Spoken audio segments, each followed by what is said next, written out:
The Committee on Science, Space, and Technology will come to order and say to you a very cheerful good morning. And you have a right to say good morning back if you want to. I want to welcome you to today's hearing. It's entitled STEM Education in Action, Learning Today, Leading Tomorrow. And by gosh, we have a lot of leaders in front of us. Every one of us, from my right to my left, and all of us here, very proud of all of you.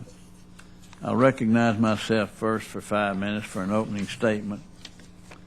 And then we'll recognize Mrs. Johnson, who is the leader of the Democratic participants here to my right. And Ms. Johnson and I are not only close here physically, our districts are separated by a thin line. We work together, and I've known her for many, many years and always admired her.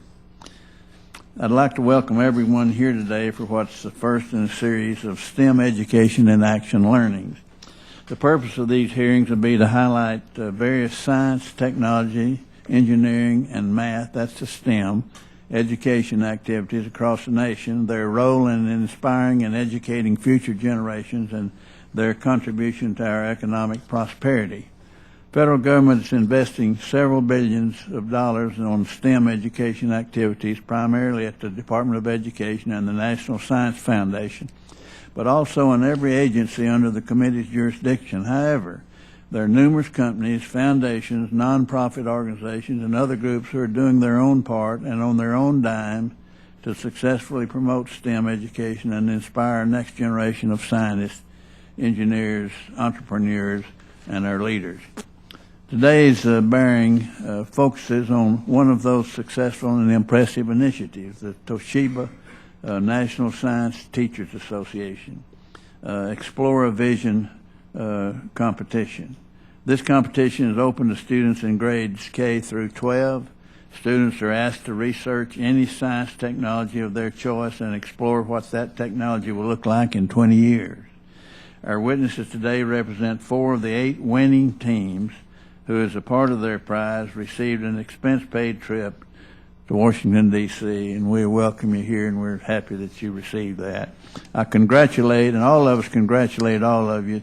Congratulations to all of the teams for your extraordinary accomplishment of first or second place in the National Science Competition that attracted over 4,000 entries.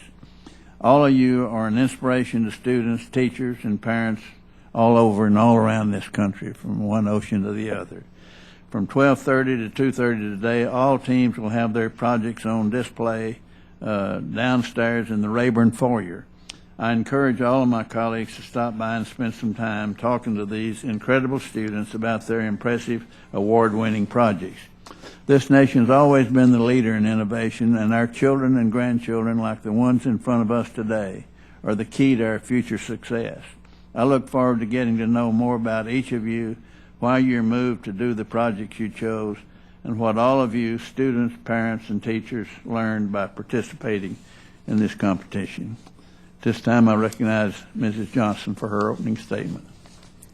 Thank you very much, Mr. Chairman, and good morning to all.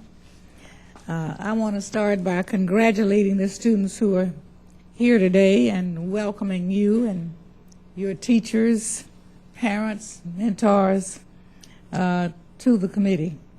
I was reading about some of the winning science fair projects, and I must say that I'm truly impressed and about this outstanding work that you've done, and I know that you are proud. Unfortunately, there are too many students across the country who do not have the opportunities to participate in inspiring STEM activities or to receive a high-quality STEM education. The most recent National Assessment of Education Progress, the NAEP study, found that less than half of our nation's students are demonstrating solid academic performance and proficiencies in science. And this is a startling statistic when you consider that the many recent experts report warning that our competitive edge will be lost if we do not vastly improve our STEM education in this country. No one entity can solve this problem alone. There is a role for all of the key shareholders and stakeholders, including federal and state governments, local school districts, higher education, informal education organizations, and industry. I'm pleased to hear today about the work Toshiba has done to support STEM education through this Explorer Vision competition. And there are many other companies. My hometown company, Texas Instruments, is one of them. ExxonMobil, a hometown. Also AT&T. So I know that there are many that help to participate. I also want to emphasize the importance and the unique role of the federal government in improving STEM education.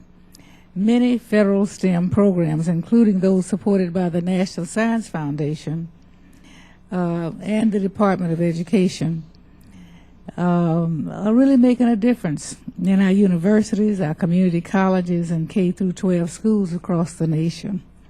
There are also many valuable programs being funded through other federal agencies such as NASA, NOAA, NIST, EPA, and the Department of Energy. These agencies are filled with thousands of scientists and engineers who make a difference in their own communities and for students across the country. As working STEM professionals, the real life work that they do using STEM is so inspiring to our young people. But the federal role is more than that. The National Science Foundation is the premier STEM education research organization in the country. For decades, the NSF has been a leader in improving our collective understanding of how students learn and how we can develop the most effective and inspiring curriculum and train the most effective and inspiring teachers. This isn't about the federal government taking over curriculum or teacher certification. It is about researchers contributing their deep expertise to making sure that our teachers are well prepared and our students are really learning. I would be interested in hearing from the teachers on the panel today about your own training and how they have helped you to implement your best practices in teaching STEM in your own classrooms. While today's hearing is about a non-federal program, there was some discussion in the hearing charter about federal programs and the spending in STEM.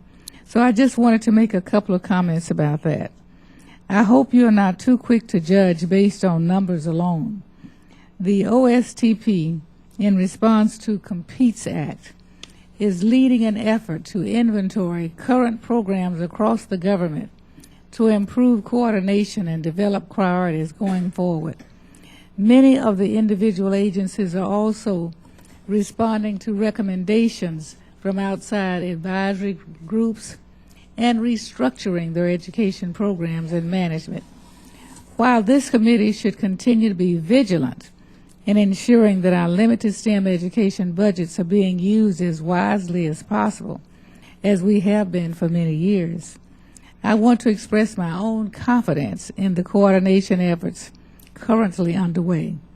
I believe we should let them play out for the next several months before we rush to judgment about what we should do or should not be spending on STEM education. And finally, I hope the committee will have an opportunity to review the OSTP report and other agency STEM efforts and hearings with administration officials. Today, though, I look forward to hearing from these student winners about what initially sparked their interest in STEM and what role their teachers, parents, and other mentors have played in helping them to reach their goals. This is an issue that I take seriously, and you can check my record. I've been interested in talking about it and working in it since 1974. This is an issue that is a serious one. We have an education crisis in this country, and there's a very real possibility that we will lose our competitive edge and that our children will no longer have the opportunities that we had if we do not remain committed to investing in and improving STEM education. So thank you again for being here today, and I look forward to this very interesting discussion. I yield back. The gentlelady from Texas yields back. If there are members who wish to submit additional opening statements, your statements will be added to the record at this point. I ask unanimous consent that the gentleman from Texas, Mr. Hinojosa, and the gentleman from Michigan, Mr. Peters, be allowed to sit with us, with the committee, and participate in the hearing. Is there objection? The chair hears none. At this time, I'd like to introduce our panel of witnesses. I yield 2 minutes to my good friend and fellow Texan, Mr. Hinojosa, to introduce our first team. Thank you, Mr. Chairman. As the representative from the 15th Congressional District of Deep South Texas, it's truly an honor for me to welcome the Discovery Montessori School of Edinburgh, Texas, to the House Science, Space, and Technology Committee. As the ranking member of the Subcommittee on Higher Education, we work closely with this committee on Science and Space and Technology, because together we hope that by 2020 we can be able to generate and accomplish a goal that was set out by the President, and that was to have an additional 100,000 engineers here in our country. I'm delighted to be here to congratulate all the students being recognized from throughout the country, but especially I congratulate the students, teachers, parents, coaches, and administrators of the Discovery Montessori School for winning first place for grades K through 3 of the 2011 Toshiba NSTA Explora Vision Science Competition. What an extraordinary accomplishment. Their winning project, Intelligent Streets, reduces intersection accidents by using smart translucent film installed on windshields that receive signals from either traffic lights or satellites. This clearly demonstrates that students in the Rio Grande Valley of South Texas can become the scientists and the innovators of tomorrow. We in Texas are extremely proud of the Discovery Montessori School's dedication to academic excellence and for creating a learning environment for children that foster the development of high-order thinking skills, scientific discovery, exploration, and creativity. Today, we're fortunate to have 3 extraordinary individuals with us from that school. Pablo Marcelo Vidal, soon to be a 4th grader. He is a resident of McAllen, Texas.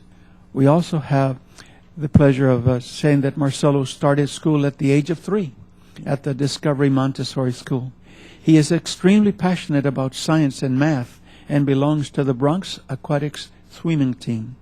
This impressive young man is a role model for his peers.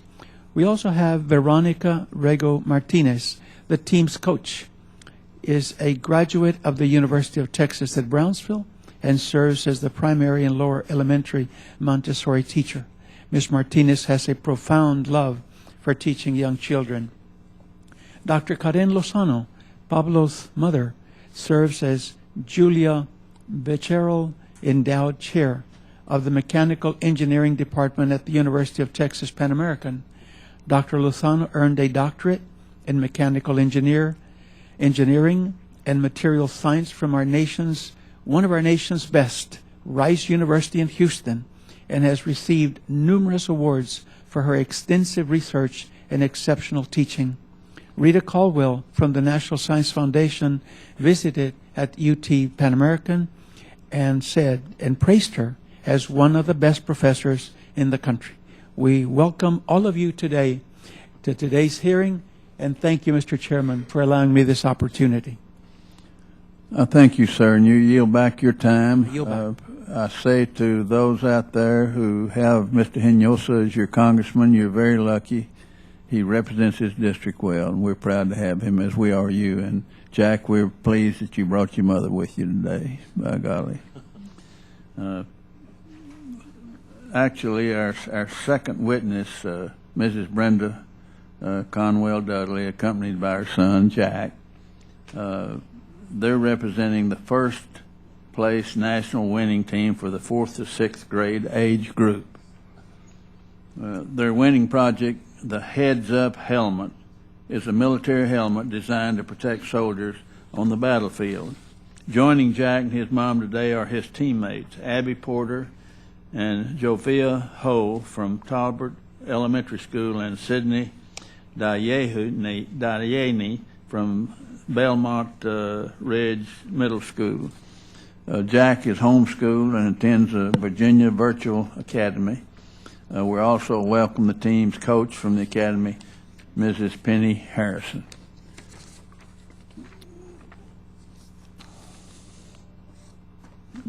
She's not, I now yield 2 minutes to the gentleman from Michigan, Mr. Peters, to introduce the third team of witnesses. Thank you, Mr. Chairman. It's my pleasure to be here today to introduce two of my constituents, Claudia Cooper and her coach and teacher, Amy Attard. Claudia is an outstanding student at West Hills Middle School in West Bloomfield, Michigan, and is joining us today because she's part of a winning team in the Exploravision science competition. Her teammate, Samantha Tarnopol, is also here, as well as teacher Russ Purdy, and I'd like to welcome them to this hearing as well. The Exploravision challenges students to envision new technologies that will make our society healthier and safer. Claudia's team designed a surgically implantable disc called the Intra-Trachea breathing system. The disc will improve the quality of life for millions of Americans who suffer from breathing problems and debilitating respiratory conditions. Claudia's work demonstrates how the application of scientific concepts can improve the quality of our life and meaningfully impact our society. In addition to her scientific pursuits and excellent academic achievements, Claudia plays 3 sports and the oboe, participates in theater, and devotes time to charitable pursuits such as working with children with special needs. Amy Attard is in her 6th year teaching 7th grade at West Hills Middle School. She holds an MA in Educational Technology and a BS in Elementary Education from the University of Michigan, Dearborn. In addition to teaching science, she is actively involved with extracurricular life in West Hills and is committing to promoting very positive culture and morale within the school. She sponsors and mentors students in the Student Leadership Club, which organizes community service projects, and also leads the Count Me In Club, which teaches anti-bullying intervention strategies and self-esteem building. She serves as the grade-level team leader and is a member of the school's Budget, Leadership, and Social Committee. When I speak to school groups back home, I always try to stress the importance of our young people in pursuing careers in science and engineering fields. It's certainly important for their future, but it's also important for our country's future, and we should be doing all that we can to encourage our young people's interest in these careers. Claudia and Samantha are great role models for their peers, and I wish them the best in their future scientific endeavors. Claudia and Amy, thank you so much for testifying here today, and thank you, Chairman Hall, Ranking Member Johnson, and for my Michigan colleague here, Mr. Clark, for allowing me to stop by the committee and welcome West Hills Middle School. Thank you for being here. I yield back. And I thank you for yielding back, and thank you for that good visit with these youngsters. I know you're proud of them, and I know they're proud of you. Our fourth witness is Mrs. Ann Manuel, accompanying her student, Miss Allison Reed, from Stuyvesant High School in New York. They're representing the 10th to 12th grade age group with their second place winning project, 3 Drenal, D-R-E-N-A-L, a kidney bioprinter. We would also like to recognize Allison's teammates, David Kirkowski and Noreen Chan. Typically, I would now recognize our first witness, but before I do, I'd also like to take a moment to recognize the other 4 winning teams that are joining us today and who will also be showcasing their winning projects in the Rayburn foyer following today's hearing. The Solar Tree team from Countryside Montessori Charter School in Land of Lakes, Florida. The Blind Sight team from Plainview Old Bethpage Middle School of Plainview, New York. The Subway Smart System team from Horace Mann School in Bronx, New York, and the Bionic Auditory Prosthesis team from Hopewell Valley Central High School. You're all to be congratulated and commended for your hard work and impressive projects. We look forward to visiting more with you after the hearing. And before I ask unanimous consent that your names be made a part of the record, let me just tell you that must be the cream of the crop, the leaders. And it might be of some comfort to you to know that your chairman, I'm from Texas, and we have every type leader here. Mrs. Johnson is a leader in the medical field. She's outstanding in the nursing field. We have all types of folks that are skilled. But we look to you all to give us testimony, to write our testimony, to write our records. And what you say here will be recorded and be read 100 years from now to look back on this fine young group that came here. But may give you some ease to be here, to know that your chairman was such a bad student that in one semester I made 4 F's and a D. And my dad whipped me for spending too much time on one subject.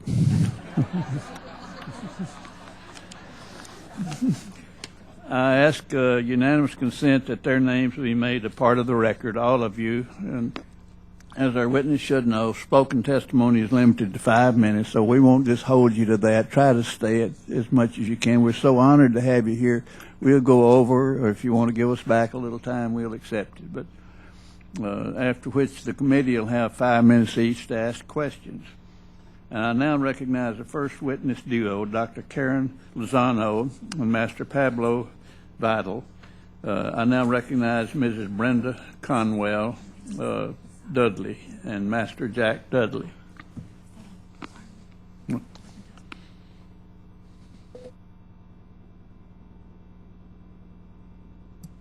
Okay, thank you very much. Thank you for the introduction, Congressman Hinojosa. Thank you for the introduction.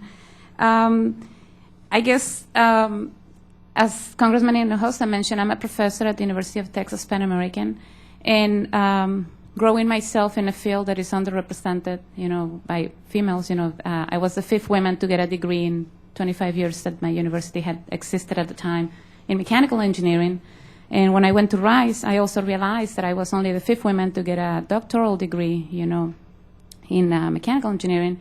So I knew how engineering wasn't, something that kids will look after. So I started doing a lot of community service to try to encourage, engineering with kids. So I was very happy when Jessica Vera, one of the former teachers, asked me to participate in Exploravision. And Exploravision is just very well prepared. The guidelines and everything is just, just an absolute, program. Just an amazing program. And the kids go from, they learn teamwork, history, ethical issues. They learn technology, and it's amazing how when I sit with them and I said, okay, come up with ideas. You need to, you need to think of something that will make the world better, or will save people lives, or will help people in that are suffering, or, they come up with just amazing ideas that at our level as adults, sometimes we don't think of. We can find all kinds of obstacles why that is not possible. So once they find an idea that they agree that is possible, then we move into, okay, well, now let's study the present technology, let's study the history. And the future technology, I explain to them, concepts on, how we think, it's possible.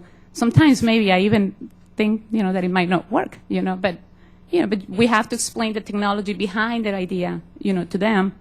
And it's just amazing how they learn. Like, you can ask him about the electromagnetic spectrum, and, he goes, oh, the radio waves. And, it's just amazing how they grasp, the ideas, and how the whole program, helps them develop, a desire, a passion to pursue science and to learn about what's around them. Go around and just think, what is it they can improve? How can they be? How can they develop a technology that will benefit society? So they're engineers, and I guess we are all born engineers. We all play with Legos, but I have seen, working with from K to 12, how like at around 5th grade they start losing that. You get great ideas, up to 5th grade, and then they kind of, start tapering down, and then it kind of goes, around, it kind of goes down.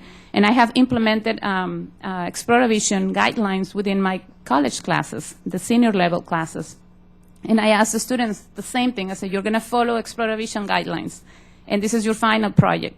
And they have to come up with whatever class we're doing, is either plastics or nanotechnology or whatever the topic of the class is, they have to come up with a project, that is non-existent and can, that could be here 20 years from now. And it's amazing, out of the many, many, many projects that I have seen, the little ones, they still have brighter ideas, than my college students. Of course, they do an awesome job explaining the technology, in technical terms and all of that. But as far as the idea, I guess the younger the kids, the ideas are, far better. So we can't afford to lose that creativity. So within the school, it's a good idea to give them that freedom to explore, give them that, just maybe implement something like Exploravision, within the classes the teachers can implement something related to Exploravision, because it allowed the kids to, innovate, it allowed the kids to explore, and it keeps them engaged, in finding out, because once they learn that they can look around and find something that could work better, that's a process that they will keep on, for the rest of their lives. One of the teams that I sponsored several years ago, now the kids are going into high school, and all of them, there were 4th graders, all of them are going into the science area. They're going into sci-tech, most of the kids. So it really leaves, a very good impression on themselves, and they want to keep on doing. Next year, they're going to try again to do the Exploravision competition, the high school kids.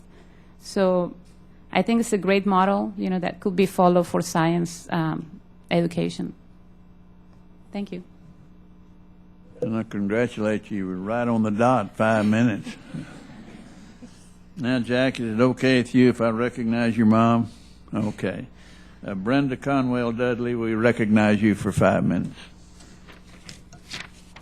Good morning, Chairman Hall, Ranking Member Johnson, members of the committee, and to all the finalists, teachers, mentors, and organizers of the Toshiba NSTA Exploravision National Science Competition.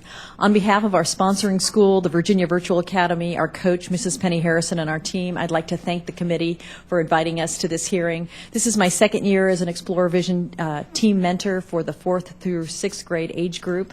I heard about Exploravision from a mother at one of my son's flag football practices about 2 years ago. Her son Joshua was a player on the team, was critically allergic to many foods and much of his surroundings. He had actually flatlined in an emergency room that summer and had been brought back to life using intubation without anesthesia after one particularly bad allergic reaction. He was 9 years old.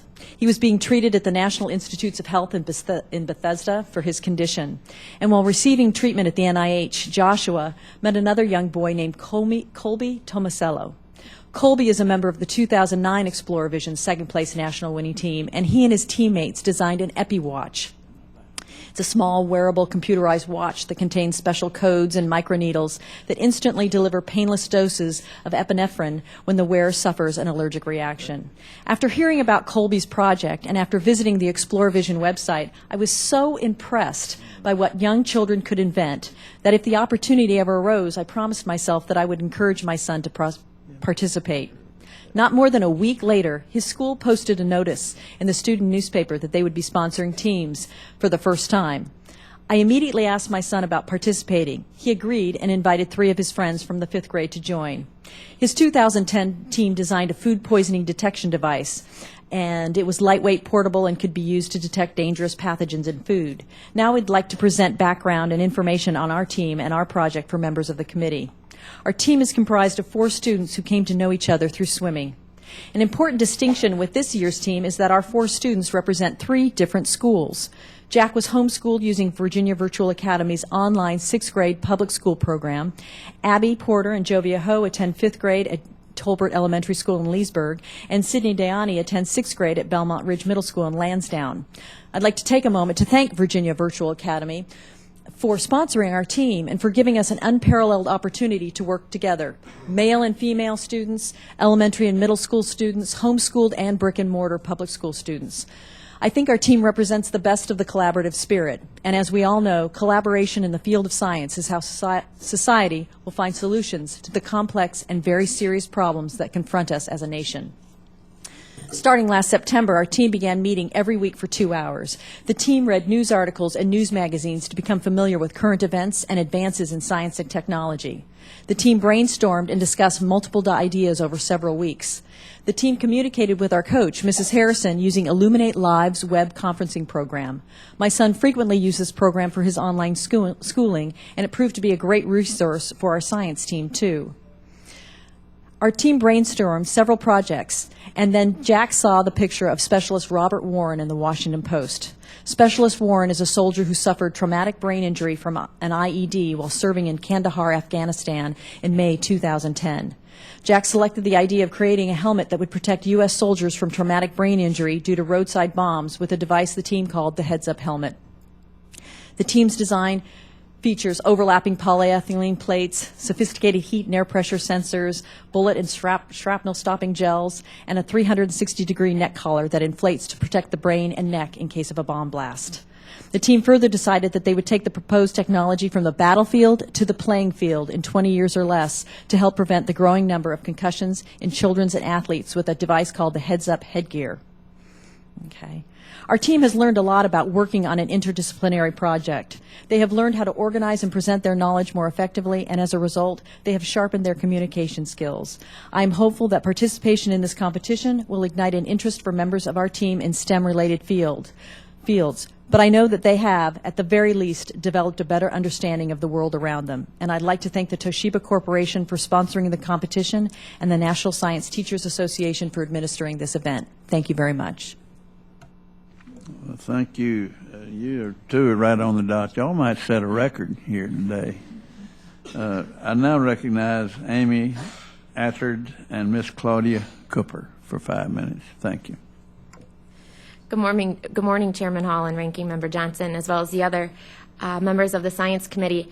I want to thank you for giving me this opportunity to share the amazing experiences that students at West Hills Middle School have the opportunity to be a part of in the science classroom. The Explorer Vision program has become a tradition here at West Hills. This is my 6th year being a sponsor of the program, and every year it evolves and it gets better and better. This year, along with Claudia Cooper and Samantha Tarnopol, we also, in addition to the 2nd place title, had 9 honorable mention teams as well. And back in 2008, I had the privilege and honor of coming back to the Explorer Visions weekend. And I was also the coach of a team back in 2008 who also took the 2nd place national title. So the Explorer Vision program is near and dear to my heart.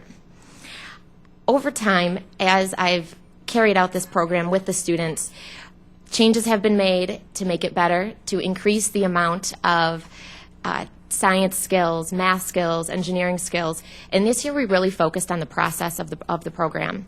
We decided to create an interdisciplinary unit where myself as a science teacher, along with Russell Purdy, the language arts teacher, decided to work in tandem with the students this year to make it more meaningful for the students, to bridge their learning process between science education and the language arts classroom. In science, we focused on what is called the design cycle, which is part of the International Baccalaureate program, where the students had to investigate possible invention ideas. They then, together as a team, had to research the positives and negatives of their invention, and then they had to decide and reflect on which invention they wanted to choose to carry out for this project. In science, they work together as a team. In language arts, they work together as a team, but more at an independent level. In language arts, the language arts teacher focused on teaching the research process as well as note-taking, citing sources of information. And in science, we focused on the collaboration and the communication that needs to take place in order for a team to be successful. The unit question to get the ball rolling for students was, how can my creativity impact society? We wanted this project to be meaningful for the students, so they would have that personal buy-in, so they would be engaged in the topic at which they were researching. So we posed the question, what technology do we currently have today? We looked at current technology, how it's changed and evolved over time, and we also looked at famous inventors and what they have contributed to our society that we still use and benefit from today. And these questions that the students had kind of set the structure and the framework for them to get the ball rolling in terms of what impact did they want to make? Who did they want to improve? Who was their audience going to be? So again, we wanted this to be more about human ingenuity, their innovation, their creativity, where the limit or the possibilities were endless. There was no limit to their research as long as they were learning at the same time, and the process that they went through in terms of reflecting and going back and starting the process all over again. If they found that, you know what, my idea wasn't working or the technology isn't possible. So from our end, from a teacher's perspective, yes, the project was amazing, but it was more about the process. How did you get from point A to point B to build this wonderful, innovative idea? In addition to the Explore Vision program, we also offer other competitions, science competitions, to spark STEM education, which involve the DuPont Science Essay Competition, the Detroit Science and Engineering Fair, as well as the Sunwise with Shade Poster Contest. From a teacher's perspective, we have homework that we can check. We know we work with the parents for the support that they give the school district and they help their children. But going through programs like the Explorer Vision and these other science competitions allow the community, whether it be the local community or the global community, to be able to see what is really taking place in the classroom and all the wonderful things that students are now doing today. And it's a great way for them to showcase and highlight their own successes. Explorer Vision is a great venue for differentiation. It allows students to reach their maximum potential. The students that wanted to learn more about one area of technology had that opportunity to do so. Students became experts based on their own invention that they chose to do for this project. So we had multiple groups working in multiple directions, but at the end, we were all able to come back and collaborate at the same time. Along with the human ingenuity, our goal is to strive for lifelong learners. We want students to become inquirers. My goal as a teacher is to make students want to ask questions. I want them to ask me questions. I don't want to force feed them the information. It's more meaningful if they have that personal buy-in and that engagement in science education. And through the Explorer Vision program and all of these other wonderful science competitions, we are moving in that direction. And as a teacher, to see my students smile every day when they come in and say, what are we doing today? I can't wait. What are we learning today? Can we look at this? Can we talk about this today? To me, my job's easy. They are the ones who are coming in with the inquisitive mindset of wanting to learn more about science. So I want to thank you for this opportunity to share my passion as a science teacher and the importance of enriching and engaging students in STEM education to become lifelong learners and successful members of society today and 20 years from now. Thank you. Thank you, and you were just almost on time, by gosh. It's you and Jack's mom and Dr. Lozano really expressed yourself well, and it was interesting, everything you said, and we thank you for it. I now recognize Ann Manuel and Miss Allison Reed to present testimony. Good morning, committee members, colleagues, and students. I'm Ann Desistoa Manuel, and I've been teaching at Stuyvesant High School, a specialized New York City public high school for math, science, and technology for 14 years. All the students at Stuyvesant took a qualifying test to be offered a seat at the school, and we have a very rich history of student research and success in student science competitions like Intel Science Talent Search, Siemens competition, and the International Science and Engineering Fair. We can boast 4 Nobel laureates among the many scientists, mathematicians, engineers, and physicians who are alumni. But schools like Stuyvesant and all the specialized high schools in your states do not operate in a vacuum. We need the farm teams that you heard about earlier today. I would like to take this opportunity to speak to you today about the role competitions like Toshiba Explorer Vision play in developing the students with the skills necessary to participate in our programs. We at Stuyvesant have found that engaging students in these competitions allows them to be creative, think broadly and critically of the world around them, work in teams, develop time management skills, and take ownership of a project.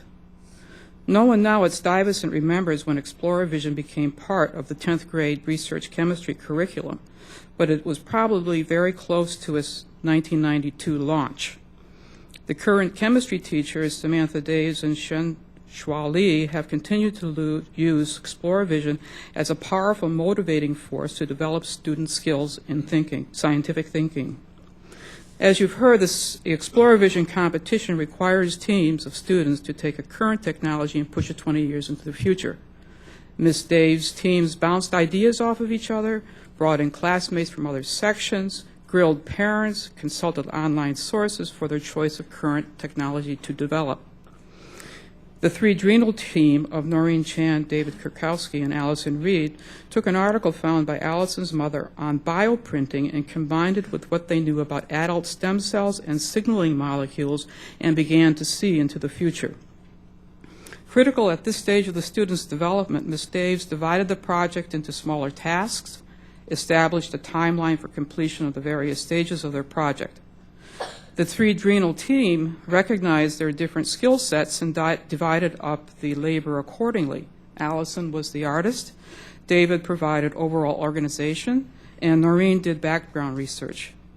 They knew that they could consult on various faculty members, especially research coordinator Dr. Jonathan Gastel, for leads to more detailed information or to clear up any technical questions they had. They finally put it all together and sent it off.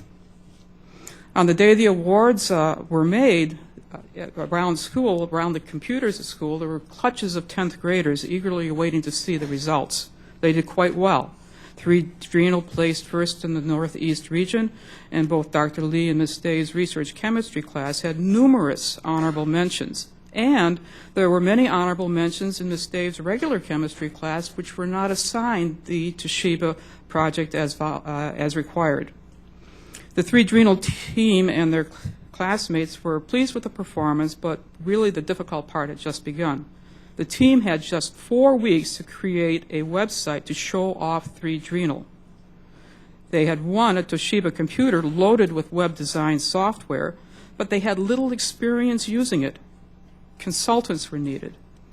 Paul Oratovsky, class of 67, helped with the initial website design, and later Digital Resource Incorporated, a company headed by Allison's father, David Reed, was enlisted to help with 3D imagery and website orchestration. After many hours after school, on weekends, at school or the Chans or Digital Resources, the website was completed and submitted. A few weeks later, the 3Drenal team were surprised at school by Toshiba and NSTA representatives announcing their second-place national position in the senior division. They now had to build a prototype. A more detailed design had to be developed, materials had to be chosen, dimensions measured. Scott Thomas, the chemistry physics chair, volunteered to teach Noreen enough AutoCAD so that she could program our very real 3D printer to print parts of the print corners for the control in the future 3Drenal printer. Finally, they had to fashion a clay kidney to represent 3Drenal's innovative product, a new kidney formed by the patient's own bone marrow stem cells, stimulated by various molecules to develop into kidney-specific tissues, and then have it assembled by the 3D bioprinter. The 3Drenal team had pushed an existing technology to future uses. They had to work as a team. They had to recruit experts to help them. They had to articulate their problem and innovative solution clearly and accurately. They had to complete their project on time and had to deal with unfamiliar technology and tools. All these skills will serve them very well if they continue in any of the STEM disciplines, or for that matter, in any discipline they choose to follow. I hope you have time in your busy schedules to see the prototypes and listen to these students talk about the ideas that they have brought to Washington and for which you so graciously have provided a national venue. Thank you. Thank you for a good presentation, and I thank all of you for your testimony and reminding members here that committee rules apply to us also on 5 minutes. And the chair at this time will open the round of questions, and I yield myself 5 minutes. My first question will be to Allison.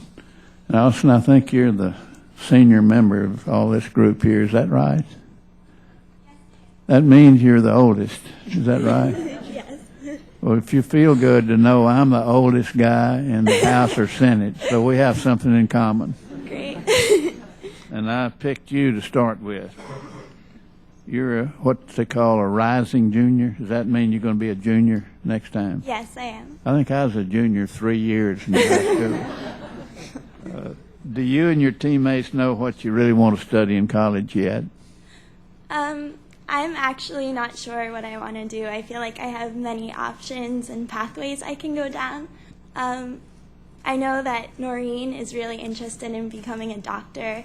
I think she definitely wants an overall liberal arts education, and she wants to explore every possibility, and so does David, and David is very interested in becoming a writer. So that's it. Well, I might ask you this. Has winning this competition had any bearing on your decision or changed or hastened your decision? Yes, it definitely has, because we had so much fun, and it was so interesting to research and develop our idea. And I think that getting more involved with science in our project has really opened up that area to us and made it more available and more interesting. So I definitely really liked it. And it was Okay, well, we thank you. I'll ask all students this, and you can give me a loud yes or a no, and we'll kind of determine by we have a noise tester up here. Did you like science and math before you started your project? Yes or no? This thing says yes wins by about 8 to 10. And another question, do you like it even more now? That's yes goes again. All right, I have some time left here. Let me see what else I have. I might ask to all of you students, anybody that wants to suggest an answer, what did you enjoy the most about your project, and what did you like the least? Who wants to answer that? Hold up your hand. Jack, you want to answer that? Yeah, I've been doing business with you ever since you've been here. All right, Marcelo. Painting the prototype. What do you like the most? Painting the prototype. Yes. That's a yes. Okay, does anybody else want to say what's to them? Yes, Claudia. Hi, my name is Claudia Cooper. I'm a 7th grader at West Hills. I think the most enjoyable part about this whole project was when Samantha, my partner, and I first started, we had no idea. Honestly, it started as a required curriculum assignment that Ms. Attard proposed to us. And when we got our inspiration to help people who are suffering from respiratory insufficiency, it really was, I guess, cool to know that we can help people and to see what our generation is capable of, and to know that there is possibility as long as someone out there has ideas and minds to think of them. So, yeah. Okay, thank you. To all the adults, let me ask you this. Several of you commented on how impressed you were with the ability of your teams to come up with novel ideas, such as integral piece of this competition that you're in. Can you talk about how you helped the students to drill down on their broad concepts, or how did you have to help them do that at all? Perhaps it was a natural part of the process. Anybody want to answer that? Yes, Doctor. Ms. Conrad. We started by reading newspaper articles and news magazines. I felt it was important for the children to become aware of the news around them, to look at what was going on in current events. And so we started brainstorming from that, and that's where we got most of our ideas. And so they were based in fact, and they were relevant issues, current to today's ongoing problems. And that's how we started. You read anything about any of the current activities of any of us congressmen? Of course. Okay. Does anyone else care to? Yes, Ms. Manuel. Yes, and after the kids come up with an idea, you have to ask them, is it feasible? What do you know about it? Where does it take you? What do you need to know in order to go forward? Or not cheated for 10 seconds. And I thank y'all for the good answers you gave me. At this time, I recognize Mrs. Johnson for 5 minutes. Thank you very much. It has been informative to listen to the testimony. As Mr. Hall indicated earlier, we're both Texans. And in Texas, we have around 1,100 school districts. And because of that, we pioneered some in distant learning. But I'm becoming more and more concerned about the cost of the administration of all these school districts, and have wondered whether or not we could substitute some of the administration with distant learning. So I'm interested in trying to get information from you of how you feel that using distant learning in STEM education could be successful. I wonder, because we have homeschooling involved here, and so perhaps I can ask you, Mrs. Conwell-Dudley, about your experience in feeling that it could be successful. Well, as I mentioned, we used, we're sponsored by Virginia Virtual Academy out of Herndon, Virginia, and we used the online public school program this year for Jack's 6th grade schooling, and we felt very fortunate that they were willing to sponsor a team, and we used what's called Illuminate Live. It's a web conferencing program to correspond with our coach, Penny Harrison, who actually lives in Colorado. And it's how we did our schooling throughout the year, and it's how we ran many of our science meetings. And we would send things electronically. We would send attachments. We would, upload our presentation. She could take a look at it in advance, and then when we had our meetings, we would, share information that way. And well, here we are. So, it apparently worked very, very well for us, and it was a lot of fun. I felt like we were sort of on the cutting edge of it. So I have to say there was little or no cost involved, and it was fantastic. Now, were you home all the time with Jack? Yes, I was. I was his parent coach, and so this was a temporary option for us. Jack will be in a brick and mortar school next year, but we did this for some personal and academic reasons, and we were very thankful that we could use their program. It was outstanding. Okay, thank you. Now, Jack, how did you like going to school on a camera? It was fun, and I learned a lot. It was good having somebody actually there to work with you one-on-one, in this case my mom, to help me with all of my studies, and I think it was a great curriculum. Have you compared that to being in a classroom with other students?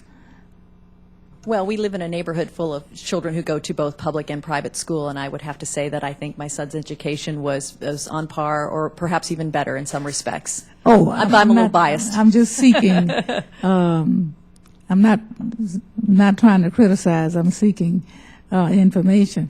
Jack, did you miss having students sitting next to you, or you felt you got that through the virtual experience? I missed having students around me, but I just got a lot better learning experience because my mom can just work with me with nobody else asking questions. Mm-hmm. Thank you. You have a wonderful private teacher. Dr. Lozano, my time is running out quickly, but in your biography, I read that you were the first Mexican-American woman in 70 years to receive a Ph.D. from Rice, and the 5th woman to ever get a Ph.D. from Rice's Mechanical Engineering and Material Science Department.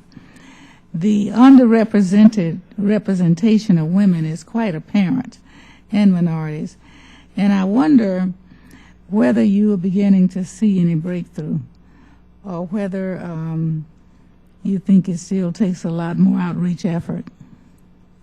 You mean for girls in general? Girls in general.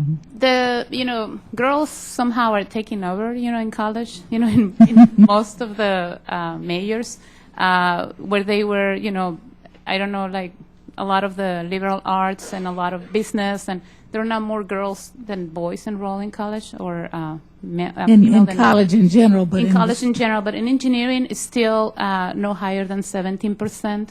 So still in my classes of like 60 kids, I have like maybe 5 girls and 55 boys.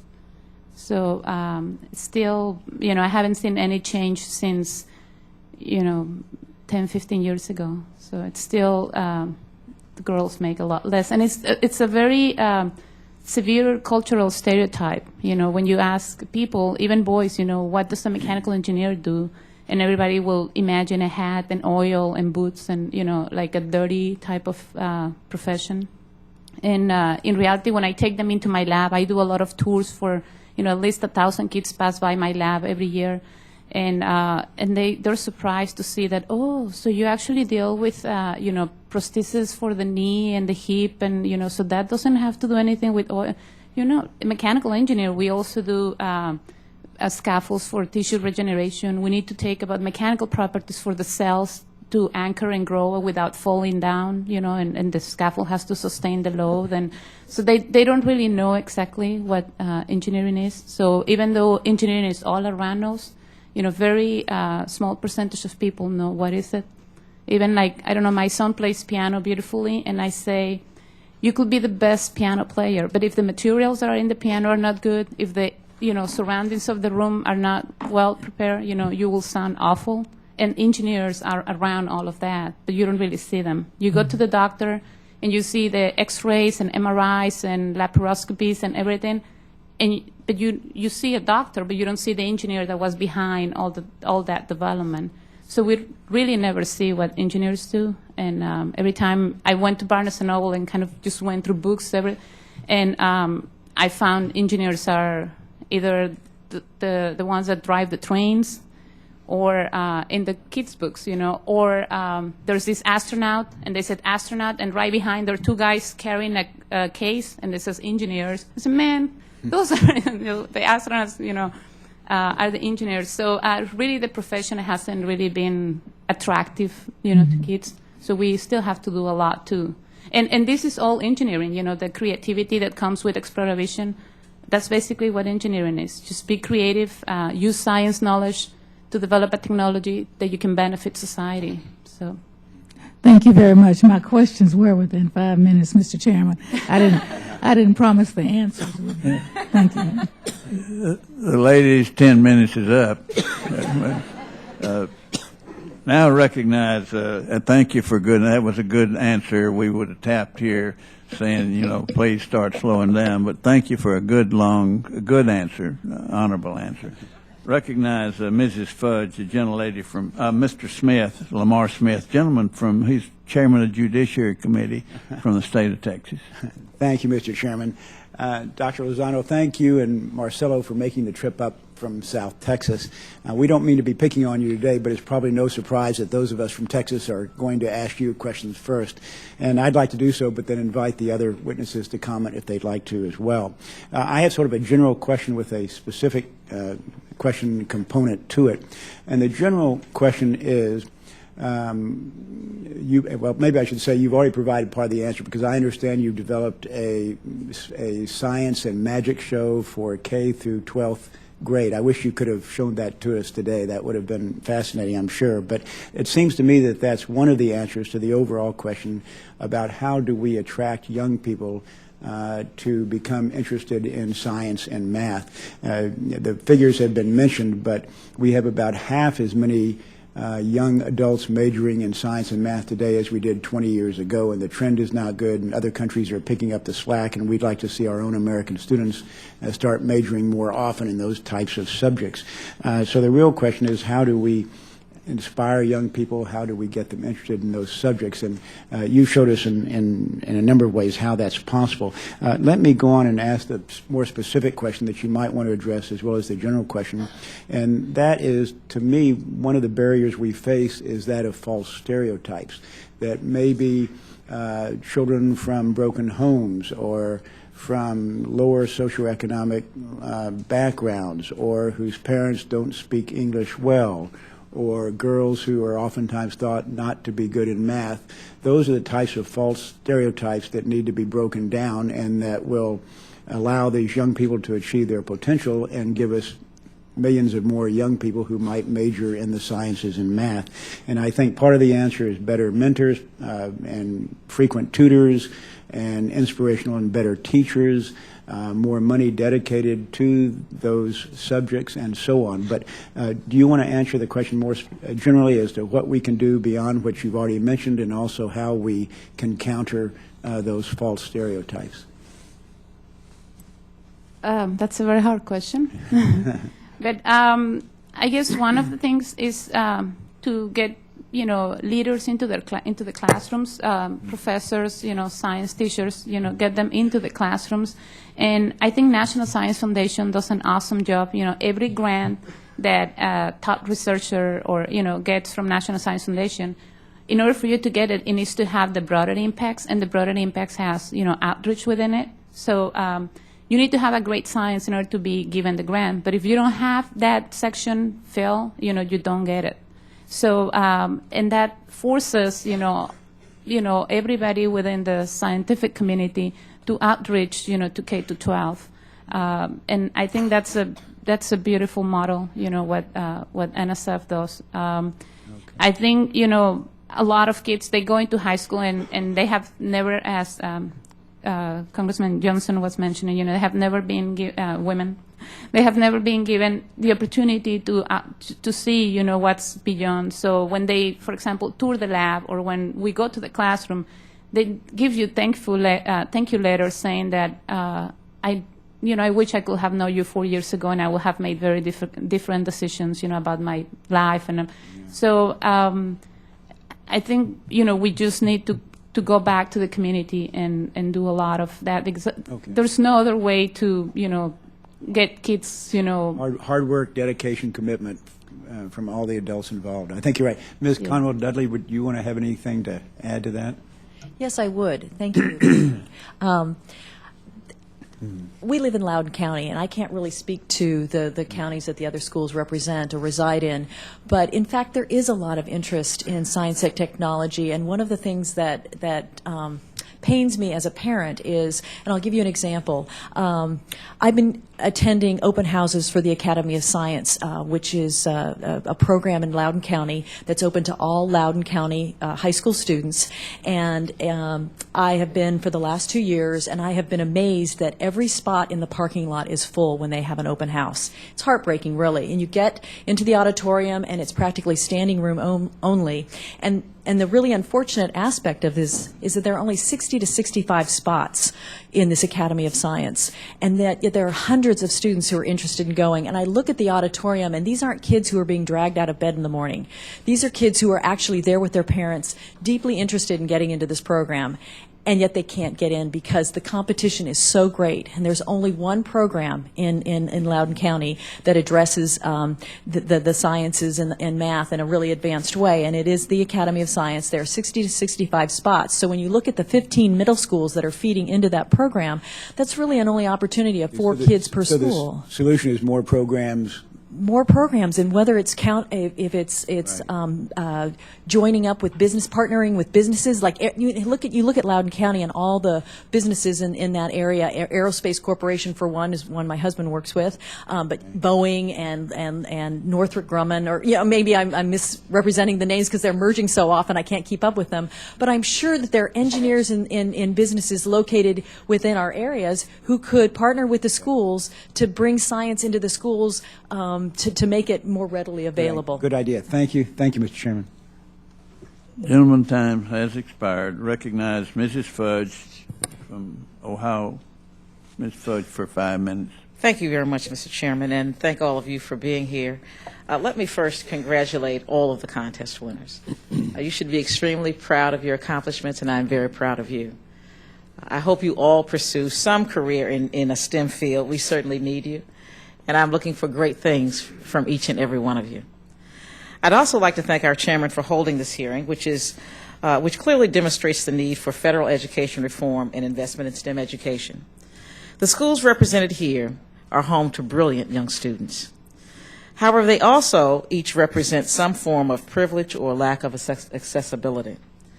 Discovery Montessori in Texas is a private school.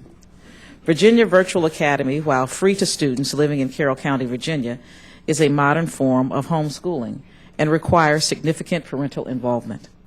Many of the struggling families in the United States are either single parent who cannot stay home with their students because they must work, or two parents who must both work. Schools such as this simply are not an option for many low-income families. West Hills Middle School in Michigan, though public, has less than 1% of students eligible for free or reduced school lunches. In my district, just take the city of East Cleveland, that number is more than 85%.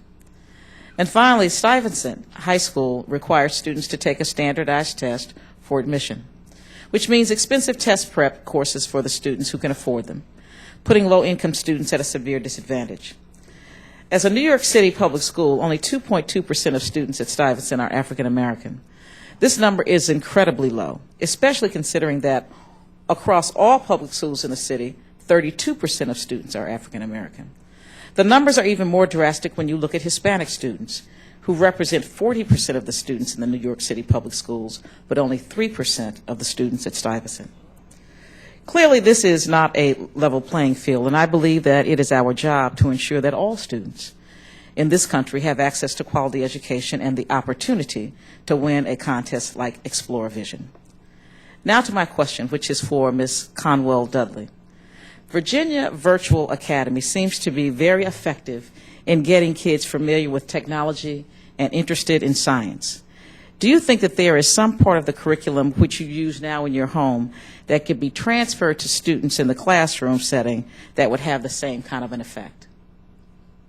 Absolutely. I think the Illuminate Live conferencing program could be used extensively in the schools. I don't see why it couldn't. It worked extremely well for us, and I'm not that sophisticated.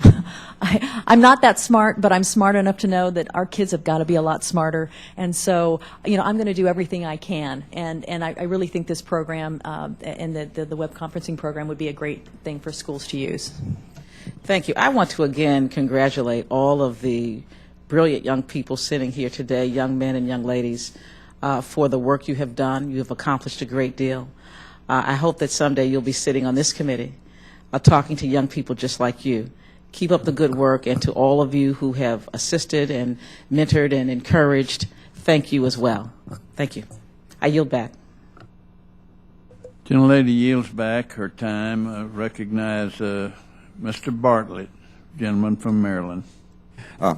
Thank you very much. I want to use my brief 5 minutes to emphasize two areas. One is the importance of teachers, and the second, our need as a country to dramatically increase the number of our students who go into science, math, and engineering. It was a teacher who changed my life. I went to college in 1943, Washington Missionary College in Tacoma Park, Maryland, to become a medical missionary. My first degree was in theology, which has served me very well in Congress, by the way, because I learned to love the sinner and hate the sin.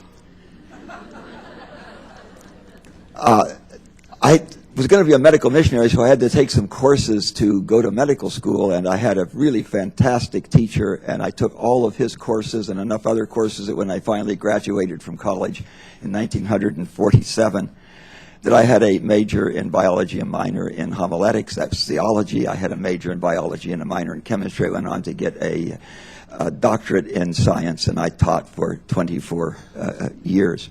Our youngest son of 10 children was a terrible student. He wouldn't pay any attention. We were going to lose him. Every year we wondered, should we keep Ross back? And finally, it was a teacher in his 6th grade, a science teacher in his 6th grade, that turned him on. Now, Ross graduated from UMBC #1 in a class of 140-some engineers. He is now he's got 5 children, a PhD. He's returning to Maryland, thankfully, and he works for one of our big government labs. So here are 2 lives that have been dramatically turned around by teachers. So thank you very much for what you do. I was listening to the news this morning. I was reminded again of our priorities, which I think are pretty darn distorted. Vancouver team lost. I have no idea who they are because I tuned out sports because I think they're the kind of the equivalent of gladiators in Rome. We know what happened to Rome, and but their team lost, so they're really upset and they're turning over police cars and breaking windows, and the riot police are out trying to quiet them down. I watched the White House and the people that they invite there and slobber all over, and they're not scientists, mathematicians, and engineers. They're not academic achievers. They are athletes and entertainers. This year, the Chinese will graduate 7 times as many engineers as we graduate. And about half of our graduate engineers will be Chinese students. And by the way, they don't stay here anymore because there are plenty of good jobs back in China, so they're going there. We represent less than 5% of the people in the world, and we have 1/4 of all the good things in the world. And I have a huge concern that we are not going to be able to retain our positions, the premier economic and military power in the world, if we're turning out 1/7 as many scientists, mathematicians, and engineers as our competitor is. What can we do as a country to change the culture? Because, you get a culture, a community, a society gets what it appreciates, and we just don't appreciate our bright young kids in science, math, and engineering. When I was a kid, they called us squares. That's an old term, isn't it? Now, what are you, geeks and nerds now? And pretty girls won't date bright boys, and a really bright girl plays dumb to get a date. This is a really sad reflection on our society. What do we need to do so that we can capture the imagination of the American people and get more of our young people to go into careers in science, math, and engineering? I know you won't be able to give an adequate answer to this in the minute and 7 seconds we have remaining, so I would encourage you to please write for the record something that will help us so that we will know what we can do here in this committee to do a better job of turning on our people and getting our young people more than to go into science, math, and engineering. Any of you would like to respond now, and please write us something. Has expired. You have any figures on how many lawyers they're turning out over there? Actually, I go to groups of young people and I ask them what they're going to become. And, they're going to become lawyers and political scientists. Now, we have enough of both of those, quite enough of both of those, don't you think?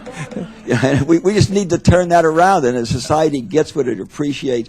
We just don't appreciate science, math, and engineering, but that's what makes the world, that's what the wheels go around. And, that's going to, if we aren't able to get around this, we're not going to be number one.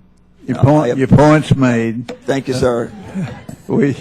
We have about 18 votes in another 15 minutes. We're going to try to go on through.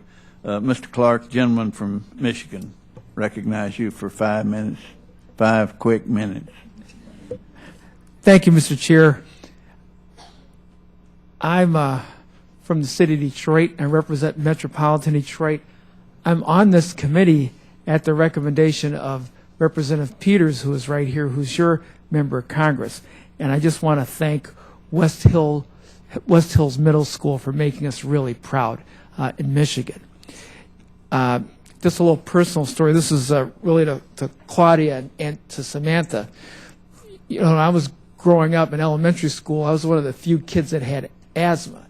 So I went back and visited, some of these elementary schools now that I'm elected official. I remember asking, one classroom, anybody raise your hand if you have asthma? Half the class raised their hands. And where I was raised too, we have an incinerator right near us, a few blocks away, and we had plants there. My dad used to work in the Rouge plant. So a lot of people have breathing problems because of contamination, because of pollution, because we smoked cigarettes, and my dad smoked them without filters before he realized that it was a problem. This is a long time ago. But so the fact that you have created a prototype of a way to provide people with oxygen who need it without having to carry those big tanks. That's going to really give people a lot of freedom, because a lot of us, more and more people, are growing older and living longer, and will likely have to live with these chronic breathing problems. Just my question, and if I could, Mr. Chair, I'd like to just ask this to Claudia and also Samantha. I know you're not sitting, but if after Claudia responds, what did you either enjoy the most out of developing this Intra-Trachea device? Enjoy, or learned about it the most, or what you got out of it? Just curious, because now here's the reason why I'm asking you this, because in your answer will probably be the actual value that other students would get, and that would probably encourage them to do this type of research that you're doing right now that can actually save people's lives, or at least give somebody a better quality of life as they grow older. Well, thank you, Mr. Clark. Our inspiration actually came from my grandma, who was actually independent for the last few months of her life. And as you were saying, it weighs down your freedom. And this device would hopefully restore that freedom and let patients do what they want to. And I think I can say that it's the sheer joy of knowing that there are possibilities out there, like I said before, and that our minds, our generation can do that. I think working with Samantha was one of the most amazing parts of it, because she's so funny and she's very, very bright, and we couldn't have done it without her. I think just opening our minds, because neither of us were very into science before this competition, and when we first heard of it, it was just an assignment. It was not anything that we wanted to do necessarily. But once we started going, we saw how incredible this competition can be and how great this is. So Wonderful. And if possible, if Samantha, you could just come up and share with me your experience about doing this research. Well, I'd probably say most of the same things as Claudia, because we did most things together, but I learned so much from this competition, because before this I was really not into technology. And I was not, And I learned so much from this, and I learned so much about our invention, and I really like helping people, so that's probably what I would say the most. Well, this is wonderful. I'm going to yield back my time, but I think we've got the answer. So all the students right now who are watching this, you don't even have to be into science or math or technology, but if you want to help somebody, you see somebody that you know has a problem, could be in your family or a friend of yours, this is a way to really help them and help a whole bunch of people fast, is to get involved in these projects. So that could be it.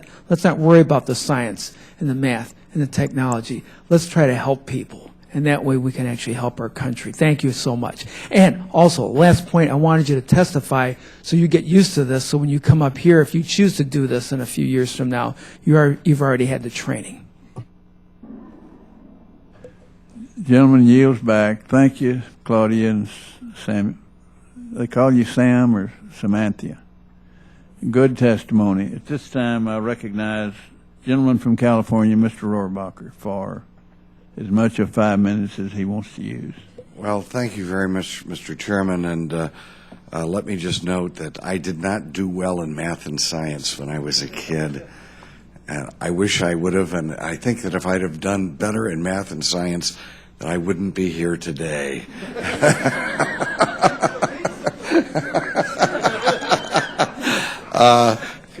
But I want you to know the only good side of that story is that I did not become a lawyer.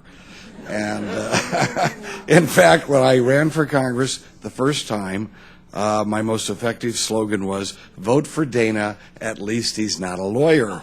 So with this, and I want to segue into with the kids in this. You know, the bottom line is that kids can see what our priorities are in our society, and they notice that lawyers are the ones with the nice houses and nice cars. And a lot of times they see the engineers as not having such a nice reward for this profession that they've chosen. I believe that the way we get more engineers and more scientists and such is we pay them better. And how we pay them better is we just make sure that we make sure our own children have the opportunities to get in good jobs that pay well. And I'm sorry to bring up other issues, but the fact is we seem to be bringing in people from all over the world in order to depress the wages of our engineers and our scientists. But instead, we should be elevating the pay of those people who are teaching science and those people who get into science and engineering.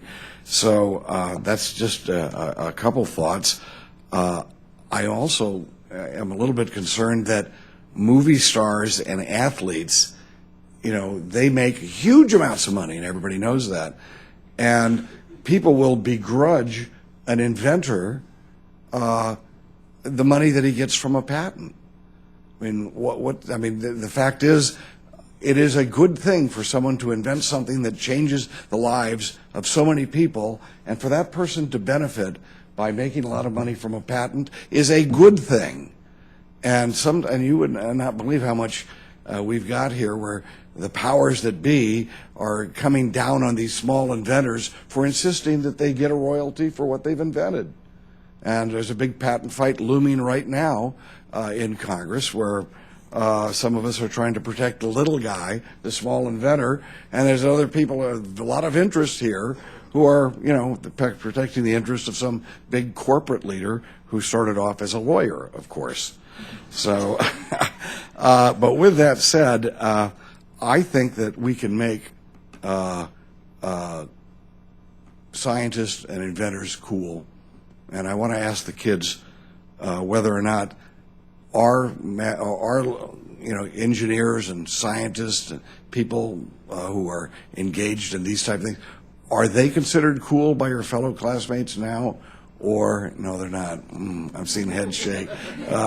What about you, Marcelo? Can you, some of your classmates look at someone, an engineer or a scientist, as someone who's cool, or is it what? Well, after my mom does like a magic show, but it's really engineering, all my classmates are like, "Oh, wow, that's so awesome." Oh, all right, there you go. Hey, dude, that's great. Yeah. Jack, what about you? What do your fellow students think about? Is it cool to be an engineer or a scientist? My dad, he's an aerospace engineer, and whenever I told my friends about it, they'd always be wowed about that. And they thought it was really cool that I was able to see a rocket launch, and they thought engineers actually were pretty cool. Oh, that's great. Okay. All right. Is it Claudia? Well, I'm in that squirrely 7th grade time where it depends what you mean by cool, but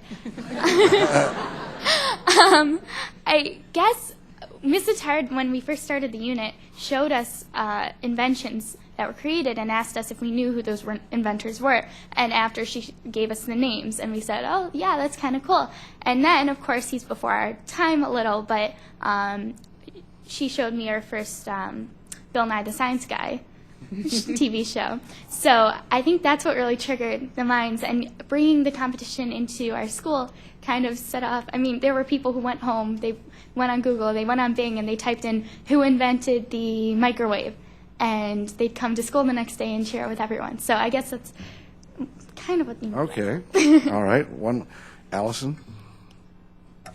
I go to Stuyvesant High School, which is a very science-oriented high school, and we're kind of nerdy.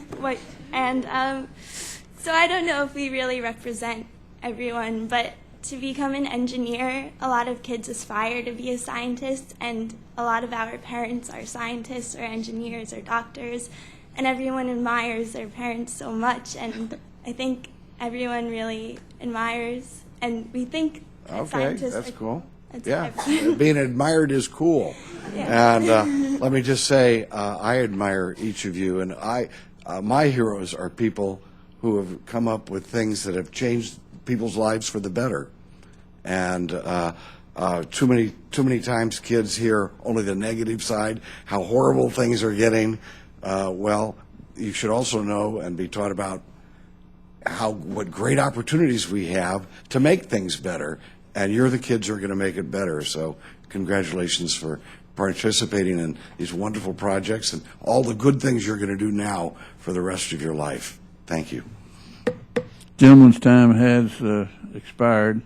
In defense of lawyers, I'll tell you a quick story. A guy was making a speech, said, "I hate all lawyers. I'll hate all lawyers. They're all geeks."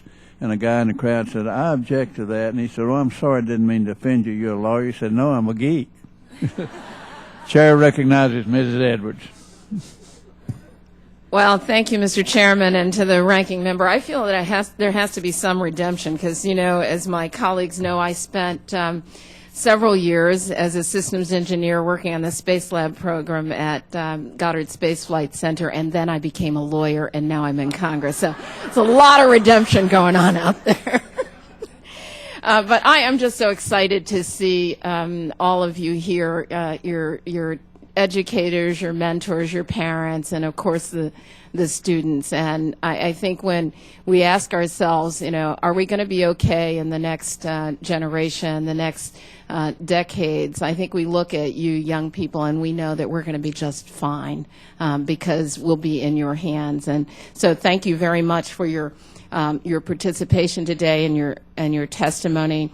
Like the ranking member and our chairman, education in the STEM fields is really important to me. I mean, I see, you know, all across this country that it's really clear that the challenges of the future are going to be solved by us grabbing a hold of technology for the 21st century, and the way that we do that is to educate in our STEM fields. And, you know, although I know that some of my colleagues have expressed, you know, concern about whether these same kinds of things can take place in a public school setting versus a private school setting, I think it takes the collection of that to happen. And I think as parents, and I know as a parent that my goal was to just find the best place for my child to be educated. Because I always describe that our children aren't science experiments, but they are works in progress, and what works for one child may not work for another, even though I recognize that the vast majority of this country's children are going to be educated in our public schools. And so we have to figure out a way that we can get that right in the STEM fields. In my congressional district in my state, we are home to, you know, some of the best science and technology supported by government and our private sector any place in our country. We're home to the Goddard Space Flight Center, so NASA's premier program around the earth sciences, and NOAA that helps us figure out our weather and climate across the country and around the world. The National Institutes of Health in Bethesda, Maryland, where so much good work is coming out of there, the National Institutes of Standards and Technology. And I know I look to all of these agencies and the various private sector corporations that develop around there to also have a robust relationship with our school system and with our young people, because I think it's important for us to figure out how we take some of that private sector energy that you mentioned, Dr. Lozano, and that we channel that into a relationship with our schools. And that's not always an easy relationship, because sometimes we create barriers that make it difficult for those who are in the STEM fields and professions to participate actively in our school system. So I think that we have to figure out ways that we can better encourage those things. I just really have, and there's a bell, but I'm not out of time yet. Really just one question for the students, and I wonder if each of you can tell me the other things that you do in addition to your work around science that contributes to your learning, whether it's arts or music and sports, that means that we're really developing whole children. Go right ahead. I do swimming 1 hour a day, Monday, Tuesday, Wednesday, Thursday, Saturday morning with Davin all the time. And I just finished the soccer season. So now I'm watching TV. All right. Well, thank you. And Jack, what about Jack? What about you? I play piano. I take Chinese. Occasionally I'll play flag football, and my swimming season is just about finished, and me and 2 other teammates are on a robotics team. Congratulations. And Claudia? Well, I go to summer camp in the summer. I do a lot of acting and musicals, and I play a little tennis. I do a lot of extracurricular stuff at school, a lot of community service, and I actually do a little bit of circus performing arts too. So Excellent. Thank you. Allison? I do a lot of art, and that really helps me visually, and that helped me on the project with realizing what everything would look like and how it would be structured. I play sports, I play tennis, and I swim, and I play the piano. And yeah. Well, thank you all very much for being here. And I think what that indicates is that we have a lot to do to educate the whole child, in addition to what we're trying to develop in the science and STEM fields. Thank you. Gentlelady yields back her time, and I thank all the witnesses for their very valuable testimony, all of you, and your input. The members of the committee might have additional questions for any of you, and we'll ask you to respond to those in writing if they write to you. The record will remain open for 2 weeks for additional comments from members. And I want to recognize Mrs. Johnson for a minute. However, she needs a quick response. Recognize you at this time, and then I'll dismiss you. Thank you very much, Mr. Chairman. I want to say to Allison, Claudia, Jack, and Marcelo, and Samantha, and all the rest of you that I have not learned your names, you have been really a spark in my life this morning, because we struggle so hard to try to pinpoint what direction we need to go to make sure that this quality education is available. And you're letting us know that you're some of the examples of what we strive for. And so I want to thank all the teachers and parents who are here. We really honestly do depend on you to carry our future. And I just want to thank you for what you're doing, and keep it up, and encourage many more to join you. Thank you. Well said, and thank you. Gentlelady yields back her time. Let me remind everyone that Science Fair and all of these teams and their projects are in the Rayburn foyer from 12:30 to 2:30, and that's on the first floor. So I'm going to be there, and I'm going to try to ask Jack if he missed the girls more than he did the boys, or the boys more than he did the girls. So I have some good questions to ask you, Jack. I hope I see you down there. The witnesses are excused, and this hearing is adjourned.